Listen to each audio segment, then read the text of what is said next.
Okay. And down to this one. Okay, great. Thank you.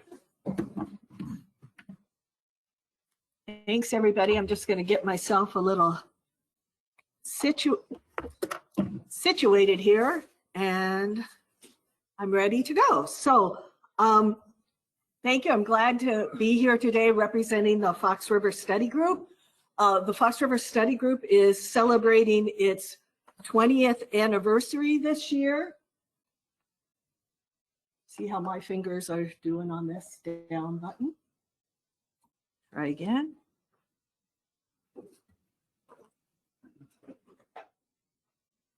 Okay, I'm having problems now. I'm having problems now too.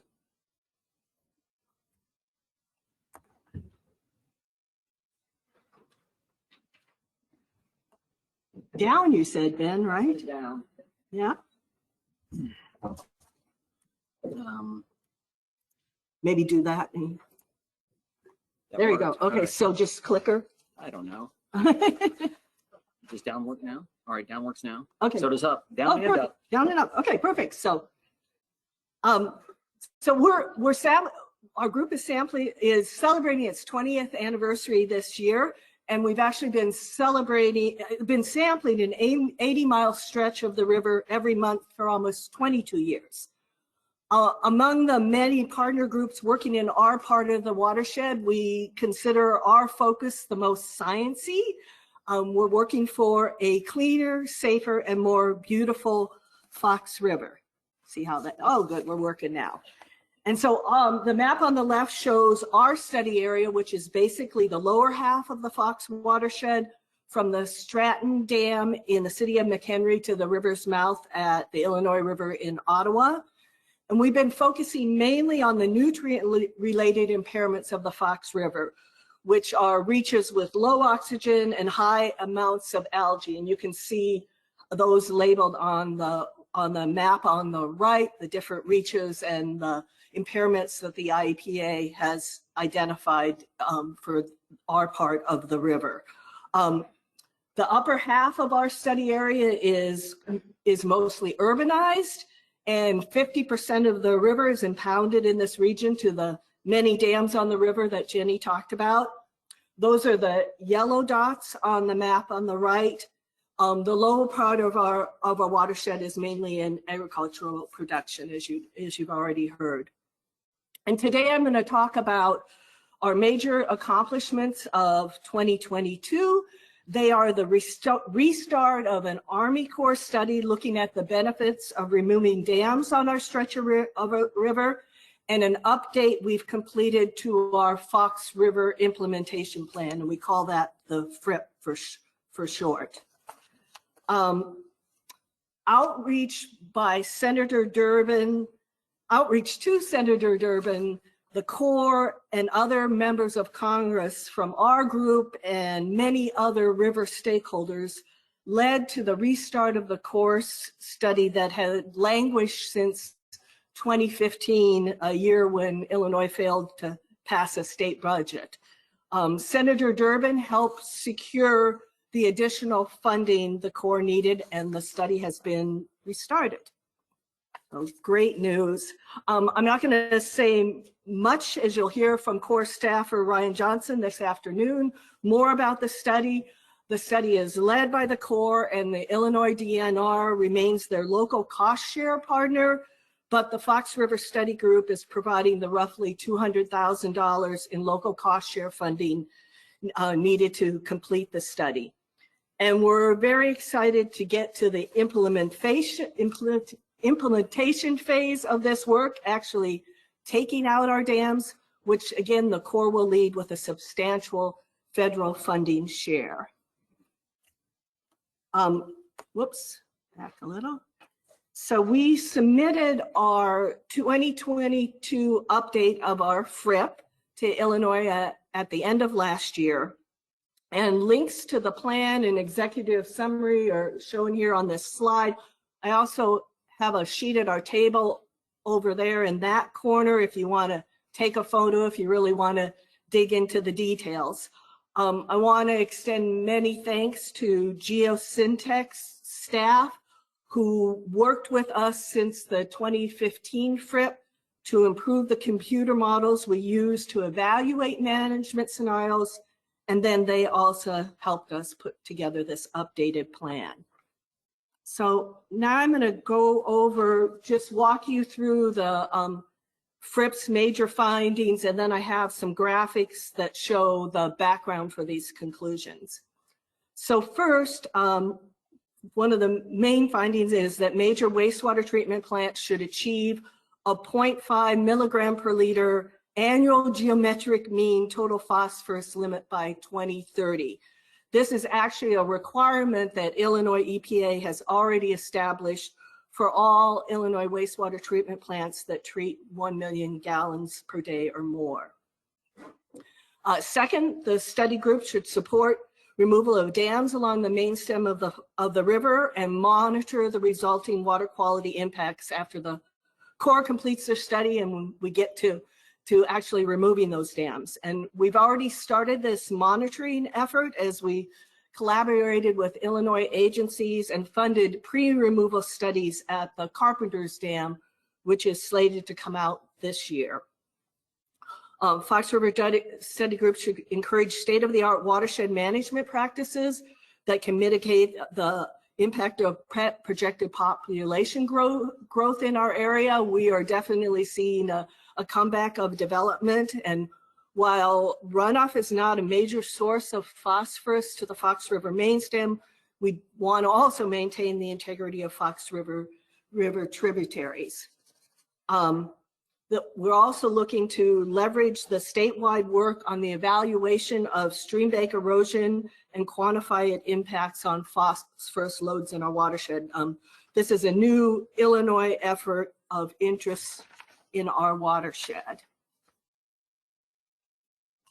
And then the last two major findings are that we should continue, like today, partner with efforts to reduce nutrients entering our part of the Fox River from Illinois and Wisconsin, and that we also need to be partnering more with agricultural entities in the lowest part of the watershed. And in a few slides, I'll show you some graphics on why we needed to first focus on the wastewater treatment plants and dams in our study area. And then lastly, we should continue to, again, collaborate with others to make progress towards eliminating the impairments in the river due to non-nutrient related pollutants, with the goal of removing the Fox River in Illinois from the Illinois EPA's list of impaired waters.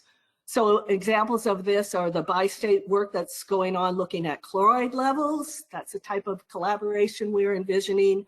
We've also reached out to the Illinois Department of Public Health about the declining levels of PCBs found in Fox River fish tissue that indicate that impairment could also be removed from the reaches of the river where we're working. So now looking at some data. We have been making progress on reducing phosphorus, the levels of phosphorus, other nutrients, and the levels of algae in the river. In 2019, the Illinois State Water Survey report found that the annual flow normalized concentrations declined in the 10-year period from 2006 to 2016. Phosphorus going down by 25%, ammonia by 23%, chlorophyll by 10%. We've funded the Illinois State Water Survey, and they're currently working up another analysis of more recent trends in water quality. Right now, they're looking at our more recent data, looking at chloride, conductivity, turbidity, water temperature, pH, and chlorophyll levels. So that we'll be able to report that study probably by the next summit. And then if you look at the right of the slide, at the same time, the Illinois EPA has started tracking wastewater phosphorus loads on an annual basis. They do this statewide for the Illinois Nutrient Loss Reduction Strategy. You can see that wastewater phosphorus inputs to the Fox River is declining each year as more and more Fox River facilities meet the annual 1 milligram per liter phosphorus limit that was placed on them as part of our 2015 FRIP. This slide shows the current sources of phosphorus in our study area and how wastewater treatment plant contributions are going down. So the middle column, it shows roughly where we're at today, with the last of the facilities soon to meet their 1 milligram per liter limit. The column on the right is where we expect to be by 2030. You can see obviously that runoff from the large amount of agricultural land in the southern part of the watershed becomes more significant as wastewater phosphorus inputs decline. Now the bar graphs do not include the inputs for upstream, so I've included the pie chart on the right. Gray slice represents the upstream load to our of phosphorus to our part of the watershed, which is 11%.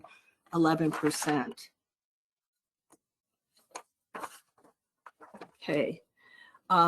So this slide is output from the computer models Geosyntec has updated for us. And we're looking at the 100-mile reach of our study area with its many dams, which are represented by the vertical gray bars. And this scenario shows the impacts on chlorophyll, on algae levels of reducing wastewater treatment plant phosphorus from current levels to 0.5, which is the green line, and 0.1, which is the blue dash line. And you can see the biggest bang for literal bucks, because it costs a lot of money to reduce phosphorus to really low levels from wastewater plants, comes from reducing to 0.5 milligrams per liter. So that's what the 2022 FRIP recommends. Okay, we're doing good on time. So this next scenario is looking at the impact of dam removal on oxygen levels in the river. So first look at the model output compared to actual data on the right. Geosyntec has greatly improved our model's ability to reflect the big swings in oxygen levels we see in the Fox River. So the model now clearly shows that the more dams we remove, look at the green line on the left side, the better the oxygen levels in the river. So we are able to add this information on the positive impacts of dam removal on water quality to the information the Army Corps has on improvements for habitat and wildlife. Our group meets monthly. Now since the pandemic, we've been meeting virtually, so you're welcome to join us. I have a sign-up sheet over at our table if you want to give us your email, and I'll put you on our email list. We are also starting to plan an in-person celebration in the fall of our 20th anniversary, so keep an eye out for that, and thank you.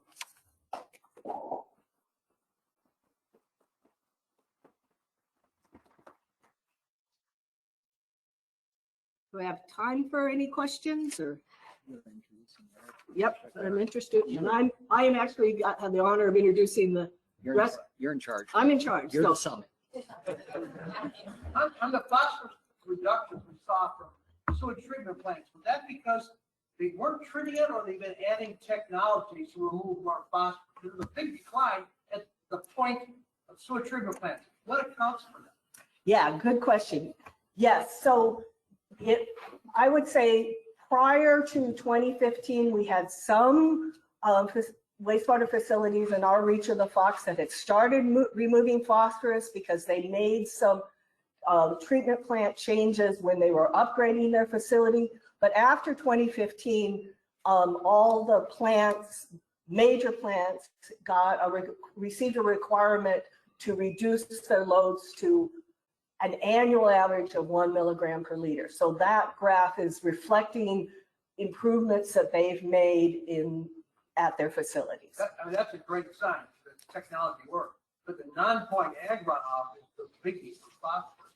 Yeah. That is a huge problem. And I was going to ask the prior person, do these agricultural practices really work on the phosphorus contribution from the wider ag runoff, which is the biggest issue.